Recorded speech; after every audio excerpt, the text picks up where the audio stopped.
할렐루야. 금요 새벽 예배를 맡은 정주영 전도사입니다.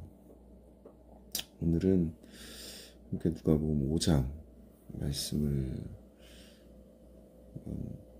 살펴보겠습니다. 여러분, 서양 속담에는 이런 말이 있습니다. 보는 것이 믿는 것이다 하는 말이 있습니다. 이 말의 뜻은 세상에서 가장 확실한 것은 눈으로 보는 것이고 보는 것만큼 확실한 것은 없다는 생각입니다. 이것은 이 서양 사람들의 생각과 세계관을 잘 나타내고 있는 듯합니다. 그런데 성경을 보면 성경에서는 보는 것에 대해서 그다지 호의적이지가 않습니다. 오히려 듣는 것을 더 강조하고 있습니다. 보는 것은 우리의 감각의 영역에 속하는 것이기 때문에 실수가 많고 그 실수 때문에 문제가 많이 생길 수 있다고 가르치고 있습니다. 구약 성경에 나오는 사사 삼손의 경우를 보면 보는 것이 얼마나 위험한 것인지를 잘 알 수 있습니다. 삼손은 하나님께서 세우신 사사였지만 여자들, 여인들을 보는 일에 골몰했습니다. 그래서 그의 인생은 결국 내리막길을 걸었고 결국은 패망하게 되었습니다. 여러분, 성경을 보면 예수님께서도 항상 듣는 것을 강조하셨습니다. 들을 귀 있는 자는 들을지어다 말씀하시고 보는 것보다 듣는 것을 무척이나 강조하셨지요. 그런데 우리가 누가복음 5장의 말씀에서 살펴보면 예수님께서 보셨다는 말씀이 자주 등장을 합니다. 아니, 듣는 것을 그렇게 강조하신 예수님께서 보는 것을 말씀하신 이유가 무엇이겠습니까? 우선 누가복음 5장 2절과 3절 말씀을 제가 읽겠습니다. 호숫가에 배 두 척이 있는 것을 보시니 어부들은 배에서 나와서 그물을 씻는지라. 예수께서 한 배에 오르시니 그 배는 시몬의 배라. 육지에서 조금 떼기를 청하시고 앉으사 배에서 무리를 가르치시더니. 여러분, 예수님께서 게네사렛 호숫가에 가셨습니다. 수많은 사람들이 예수님의 가르침을 듣기 위해서 모여들었습니다. 예수님이 이렇게 호숫가에서 무리들을 가르치실 때는 배를 타시고 배에서 육지에서 조금 떼기를 청하시고 사람들과 거리를 유지하셨습니다. 그리고 배 위에서 육지에 있는 사람들을 향해서 말씀을 전하십니다. 그런데 게네사렛 호숫가에 배가 두 척이 있었습니다. 그 중에 한 배가 바로 시몬의 배였습니다. 예수님께서는 그 배 두 척을 보시고 시몬의 배에 오르셨습니다. 시몬 베드로는 그 전날 밤 밤새도록 고기를 잡다가 돌아왔습니다. 그물을 씻고 이제는 집에 돌아가서 피곤한 육신을 누이고 잠을 청해야 합니다. 그런데 주님께서 자기 배에 오르시고 그 배에 타고 계셨기 때문에 베드로는 이러지도 못하고 저러지도 못하는 지경이 됩니다. 꼼짝없이 그 자리에 서서 예수님의 말씀을 들어야 했고 그로부터 그의 운명이 바뀝니다. 주님을 만나고 주님의 제자로 부르심을 받게 되었습니다.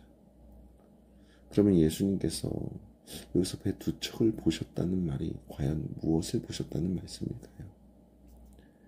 예수님께서 배 두 척을 보시고 시몬 베드로의 배에 오르셨다는 것은 바로 시몬 베드로 자체를 보셨다는 말씀입니다. 예수님께서는 물건을 보신 것이 아니라 배를 보신 것이 아니라 베드로, 즉 사람을 보신 것입니다. 여러분, 이것이 우리 일반적인 사람들과 우리가 보는 것과 다른 것입니다. 우리는 주로 사람의 외모를 봅니다. 그 사람이 이룬 업적을 봅니다. 그가 사는 집을 보고 그가 타는 차를 봅니다. 그가 거느리고 있는 대단한 업적과 물질과 권세와 능력을 봅니다. 하지만 예수님은 그런 물건을 보시는 것이 아니고 그 물건 이면에 있는 사람을 보셨습니다. 예수님의 보는 것처럼 우리도 영혼 자체, 사람 자체를 보실 수 있기를 간절히 바랍니다. 주님께서 우연히 시몬 베드로의 배에 오르신 것이 아니었습니다. 예수님께서는 여기에 오실 때 베드로를 부르기로 작정하시고 주님은 베드로의 배에 오르시고 베드로를 불러내신 것입니다. 주님을 보시는 것처럼 우리도 물건이 아닌 사람, 그 사람이 영혼을 볼 수 있는 믿음의 백성 되시기를 간절히 바랍니다. 누가복음 15장 18절에서 20절 말씀을 보시겠습니다. 제가 읽겠습니다. 한 중풍병자를 사람들이 침상에 메고 와서 예수 앞에 들여놓고자 하였으나 무리 때문에 메고 들어갈 길을 얻지 못한 자치라 지붕에 올라가 기와를 벗기고 병자를 침상채 무리 가운데로 예수 앞에 달아내리니 예수께서 그들의 믿음을 보시고 이르시되 이 사람아 내 죄 사함을 받았느니라. 예수님께서 어떤 한 집에 들어가셔서 말씀을 전하고 있었습니다. 그곳에서도 수많은 사람들이 몰려들었습니다. 그런데 마침 그 마을에 한 중풍병자가 있었는데 그도 예수님이 자기 마을에 오셨다는 소식을 듣습니다. 그래서 마음에 소원이 생깁니다. 예수님을 만나면 내 병이 고침받을 텐데 간절한 마음이 생겼습니다. 그런데 그를 데려가 줄 사람이 없었습니다. 마침 그의 친구들도 역시 중풍병자가 생각났습니다. 그래서 침상채 그를 메고 주님 앞에 나아왔습니다. 그렇게 나아왔지만 수많은 무리들 때문에 예수님께 나아갈 방법이 없었습니다.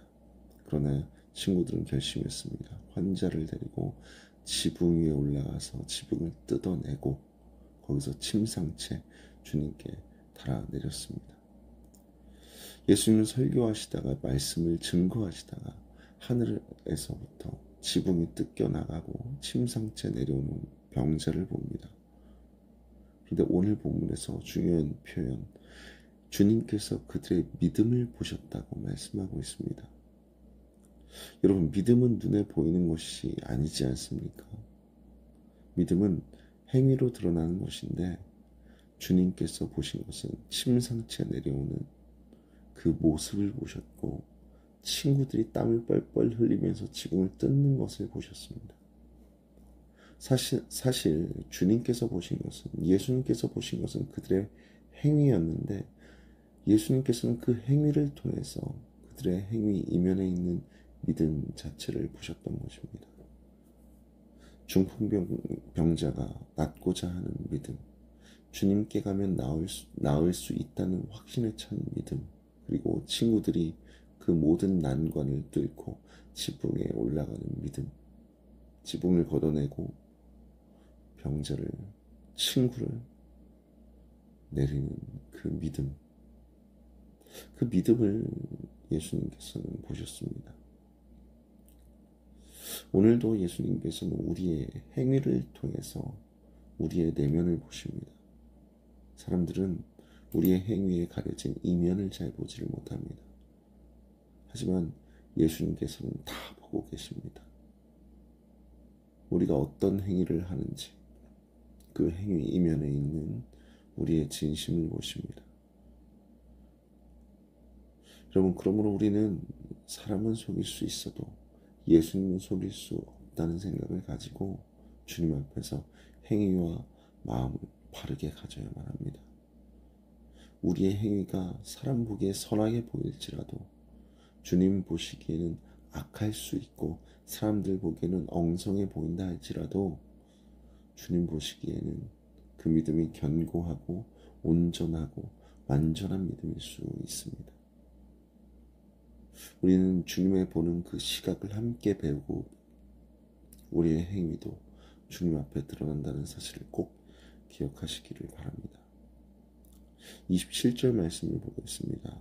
제가 읽습니다. 그 후에 예수께서 나가사 레위라 하는 세리가 세간에 앉아 있는 것을 보시고 나를 따르라 하시니, 예수님께서 여기서 레위가 세간에 앉아 있는 것을 보셨습니다. 여기 보셨다는 말은 원문에 보면 데아오마이라고 되어 있습니다. 이 데아오마이라는 뜻은 자세히 살피다, 깊이 관찰하다라는 뜻입니다. 즉 예수님께서는 여느 사람이 어느 세리가 세관에 앉아있는 외면적인 그 모습을 보신 것이 아니라 레위의 내면을 보셨습니다. 그가 비록 몸은 세관에 앉아서 사람들에게 돈을 받고 있지만 사실은 그 내면이 진리를 향한 갈망으로 가득 차고 넘쳐나고 있음을 보고 계셨던 것입니다. 그리고 그의 내면 속에 이 세리 일을 계속해야 할지 말아야 할지 갈등하는 그의 내면을 보셨습니다. 어려서부터 돈을 벌고자 하는 마음에 열심히 노력해서 세리의 자리까지 올랐지만 그러나 여전히 진리에 대한 갈증으로 목말라 하는 레위의 내면을 주님은 데아오마이 깊이 살피고 자세히 보고 계셨습니다. 이것이 우리 주님의 시선이고 주님의 눈이었습니다.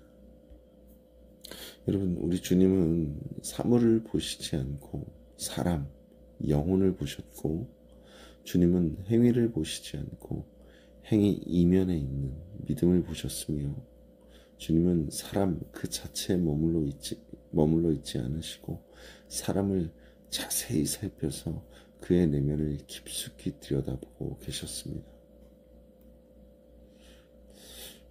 여러분, 그런데 오늘 우리는 무엇을 보고 있습니까? 무엇을 보고 계시나요? 우리가 오늘도 하루를 살아가면서 수많은 것들을 보고 살아갈 텐데 과연 우리는 어떤 것들을 보고 있습니까?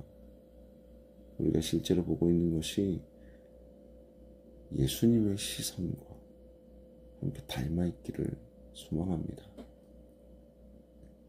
우리는 육체인지라 예수님처럼 보기는 굉장히 어려움이 많을 것입니다. 그러므로 우리 마음속에 예수님의 마음을 가져야만 합니다. 예수님의 마음을 통해서 보면 예수님의 시선을 얻을 수 있을 것이라 믿습니다. 히브리서 12장 2절은 이렇게 말합니다. 믿음의 주요 또 온전케 하시는 예수를 바라보자 라고 말씀하셨습니다. 여러분, 우리 마음속에 예수님을 품기를 바랍니다. 우리의 마음속에 예수님을 품으면 예수님의 시선으로 사물이 아닌 사람을 보고 행위가 아닌 믿음을 보고 사람 자체가 아닌 그 사람의 내면을 살피는 귀한 역사를 경험하게 될 것입니다. 여러분, 우리의 생각과 마음을 믿지 말고 우리 안에서 들려오는 그 예수 그리스도의 목소리를 들으시고 그 음성을 들으시고 그렇게 오늘 하루도 계속해서 그 예수님의 시선, 예수님의 마음을 가지고 믿음으로 모두를 살펴나갈 수 있는 하나님의 백성 되시기를 간절히 소망합니다. 기도하시겠습니다. 하나님 아버지, 우리가 예수 그리스도의 마음을 가질 수 있게 하여 주시옵소서.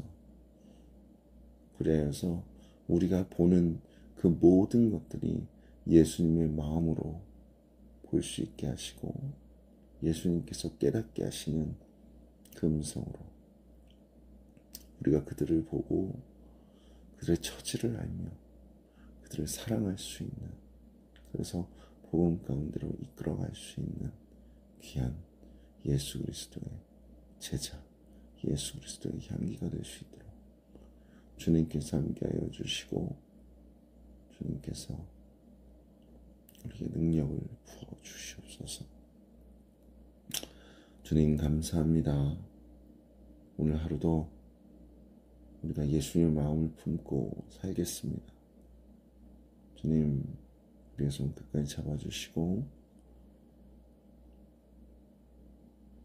주의 마음을 우리의 마음에 계속해서 간직할 수 있는, 그래서 주님을 기쁘시게 해드리며 주께 영광 올려드릴 수 있는 우리의 삶의 예배 주님께서 받아주실 줄 믿습니다. 감사합니다. 사랑합니다. 주 예수 그리스도의 이름으로 기도드렸습니다. 아멘. 할렐루야. 오늘 하루도 승리하십시오. 예수님의 마음을 가지고 예수님의 생각을 가지고 이 세상과 주님께서 사랑하는 그 사람들을 바라보실 수 있는 오늘 하루가 되시기를 간절히 소망합니다. 금요철의 시간에 뵙도록 하겠습니다. 샬롬.